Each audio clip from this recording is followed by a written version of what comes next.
economy will follow the market. When the market wages go up, we'll go up, right? This was a college town. UVA was the market. Whatever they did, right? So we had all the little stores that could barely afford it to put stickers in their windows. We're going to pay $8 an hour or more. And this was years ago. $8 was not as horrible as it sounds. And we got the school board to pass a living wage law, $8. The town, the city, the county, we got everybody to pass it until the whole area was on board. And we had fundraiser concerts, and we had T-shirts, and we had bumper stickers, and we had forums, and we had expert speakers. And by the time I left, we still hadn't won. But people kept pushing and pushing, and people were working on it who hadn't been there when it started. And people were willing to sit in now in offices and go to jail. And eventually, they won. And the university had to pay a living wage. So you can contribute to winning something even if you don't see it. Even if you're not at the college anymore, even if you're not living on the planet anymore. It was a great experience. I saw in the news today that contrary to what you guys might want, the president's going ahead and sending 12,000 more troops to Afghanistan. Non-combat troops. Right? Does anybody know what a non-combat troop is? There is no such thing, but this is what we're doing. We're sending non-combat troops to Afghanistan. And the American people agree with you guys, right? A lot of times we think we're some crazy left-wing fringe group because our television tells us that all the time. A majority of Americans are opposed to escalating the war in Afghanistan. And right around the majority are opposed to continuing it at all. And this was not the case before the last election. It is the case now. But it's not what our government is doing. And we're supposed to have a democratic republic. We're supposed to be represented. We're supposed to be represented for who we are in this moment, not who we were at the most recent election. So something's broken somewhere. And on Monday, we went to the White House, hundreds of us, a week ago, yesterday. Is this Tuesday? And we thought, they can't really have free speech on the sidewalk in St. Petersburg, but at least on the sidewalk in front of the White House, where it's most needed, we have a right to free speech. And they were having a press conference in there about health care with the doctors who don't really want health care reform. And we had all the doctors out there on the sidewalk with us saying, end these wars, that's a majority demand. Create single-payer health care, that's a majority position in this country. Take all the money that's left over and do some diplomacy and some aid in those countries rather than occupying and bombing them. And take the money that's left after that and do some other good things or give it back to us, whatever you want. What's the holdup? What's the problem? And we were there to say we don't think a ninth year is going to do it. If after 8 years in the graveyard of empires you haven't figured out what success would look like yet, why would the ninth year get that success for you? And we thought we could talk there on the sidewalk in front of the White House. And they rode horses at us. And we lay down and they didn't trample us. And they fenced off the whole area and they said, we're going to arrest everybody. And they arrested everybody. But they filled up the buses and the vans and they didn't want to arrest any more people, so they just dragged them to the sidewalk. Dragged them from the sidewalk into the street. And we were charged essentially with exercising our First Amendment rights in a group of over 25 people, which is not permitted. So the next day, and maybe the most interesting incident there, there's all the park police and the Secret Service and everybody, and some tourist goes up to one of these guards and asks for directions and wants to know where is the military-industrial complex. And the guards are looking at each other like, where is that? You heard that? Where could that be? And it's 25 feet behind them in the White House. That's where it is. And the next day, the leaders of the two major branches of our government, the Democratic Party and the Republican Party, go to the White House. Remember when we used to have 3 probably still learn about that in some classes, but now we have the two parties. And the two parties go to the White House and they say, Mr. President, if you want to escalate the war, escalate the war. If you don't, don't. We got your back. Whatever you want to do, blank check. We'll cover the costs. Don't sweat it. That's unconstitutional.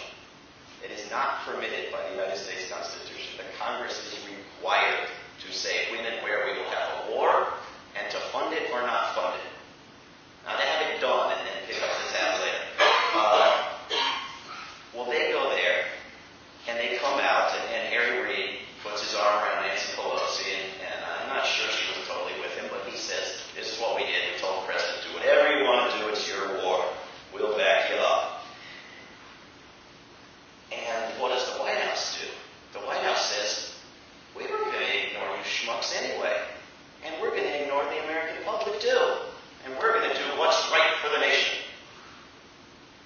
And politicians don't say that kind of stuff unless they know there are people out there who are going to cheer for it. Well, thank you for ignoring us, Mr. President. Right? Because this is how they all talk. I'm going to ignore the fluctuations of public opinion polls and stand by my principles and what I believed 3.5 years ago when I ran for election.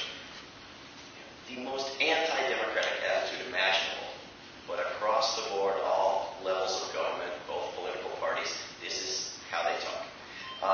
And so there was a congressman in this meeting named David Obey from Wisconsin, and he happens to be the chair of the House Appropriations Committee.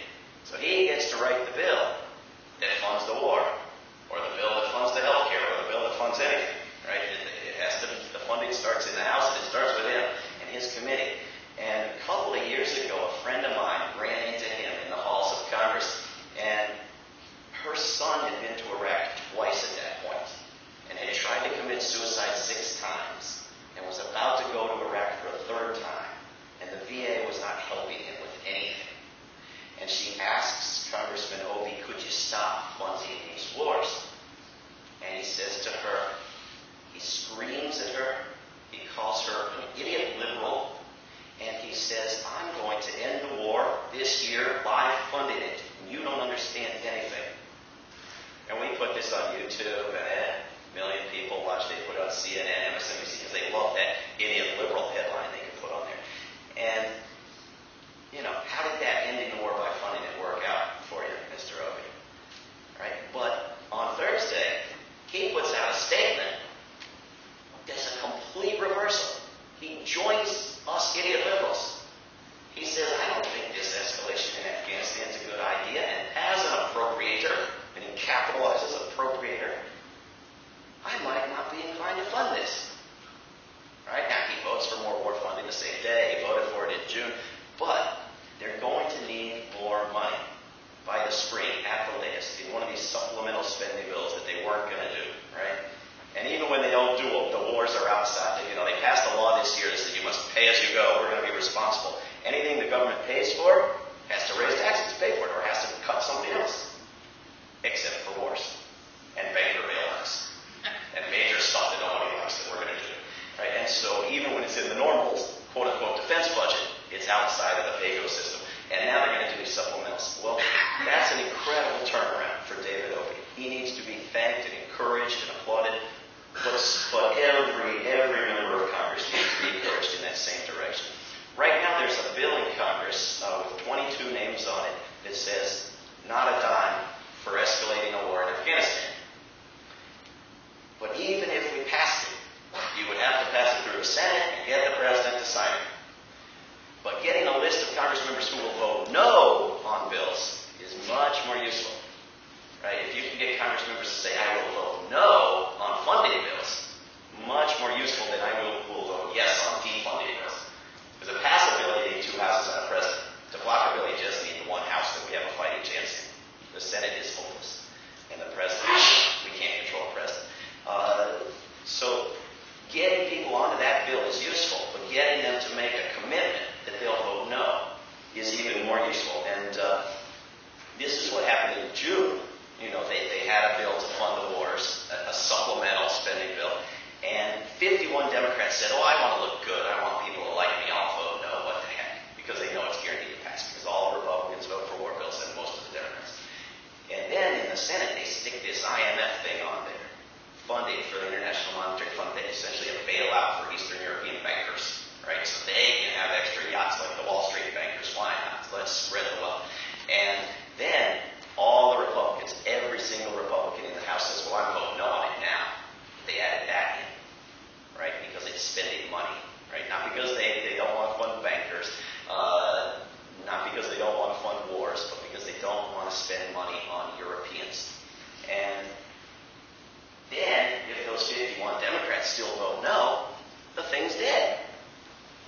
News vote no again, and it's dead.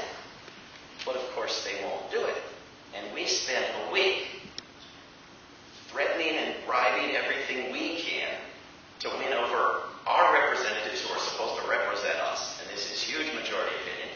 And the White House and the leadership in Congress and generals and cabinet secretaries spend a week doing little else but threatening and bribing these Congress members with money, right? The big funder for campaigns is not corporations, it's parties. And if they're not going to give you your money, and they're going to run somebody against you, and they're not going to give you a chairmanship, and on the other hand, they're going to buy you a bunch of advertising, and they're going to do press events with you, and they're going to make sure you're well funded and taken care of. They control you. So we needed 39, and we had 30. And the thing passed. And right now, if we had the same deal, we could get 39, guaranteed. But we have to get that same situation again, otherwise we need 218. But it's the encouraging bit is that David Opie, who maintained for years, up until last week, that you have to fund wars, you have no choice to support the troops, now says to support the troops, you have to stop and think about whether you should send them to kill and die for no good reason. Very, very important change. The second thing I saw in the news today was wonderful news. They're doubling the bonuses for the executives at Goldman Sachs. $23 billion. This is your money. This is my money. This is our money. We bail out these crooks, and this is what they do with it. So there's no shortage of money for wars, and there's no shortage of money for these guys. So we ought to be encouraged. Maybe there's no shortage of money for something good. The third thing I saw was also tremendously happy news. The Democrats accomplished essentially everything they wanted to accomplish on health care today. They got one Republican to support a lousy health care bill. This has been their dream for a year, right? Because we've given the party that said it cared about us complete power.